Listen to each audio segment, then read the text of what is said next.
Oui, j'ai une question sur un sujet tout frais de ce matin. J'ai un accélérateur qui me propose d'être accéléré chez eux. Entre autres, ce qu'ils font, c'est qu'ils entrent à hauteur de 5% dans le capital. Naturellement, je me dirais, bon, 5%, nous, on a une valo de 6 millions. 5%, ça représente, je ne fais pas le calcul de tête, mais s'ils sont allés 300 000, qu'est-ce qu'il m'apporte? Est-ce qu'il m'apporte pour 300 000? Est-ce que c'est le bon calcul à faire ou faut prendre en compte d'autres considérations? Alors, déjà, sur les 300 000, ils vont reprendre combien en prestations?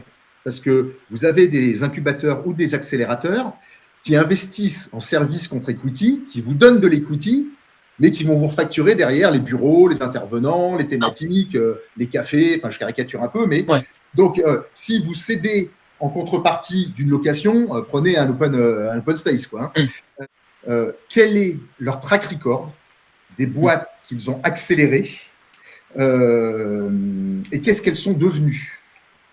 Et forcément, pas forcément par la parole de l'accélérateur, mais par la parole de boîtes accélérées qui sont Oui. sorties.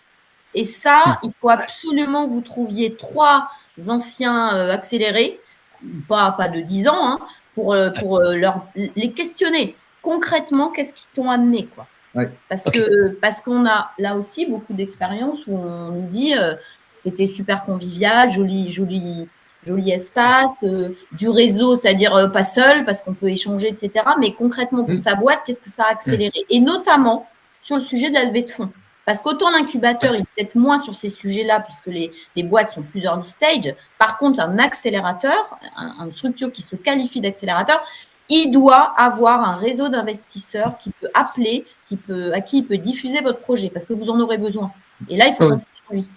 Quel est donc votre track record, chiffre d'affaires avant-après pour les startups que vous avez accélérées, c'est quand même la première unité, et levée de fonds après, là, forcément, des startups que vous avez accélérées, et notamment parce qu'eux, ils doivent ressortir à un moment. S'ils ont pris 5%, c'est pas pour rester 20 ans. Et s'ils vous veulent, vous négociez à 4.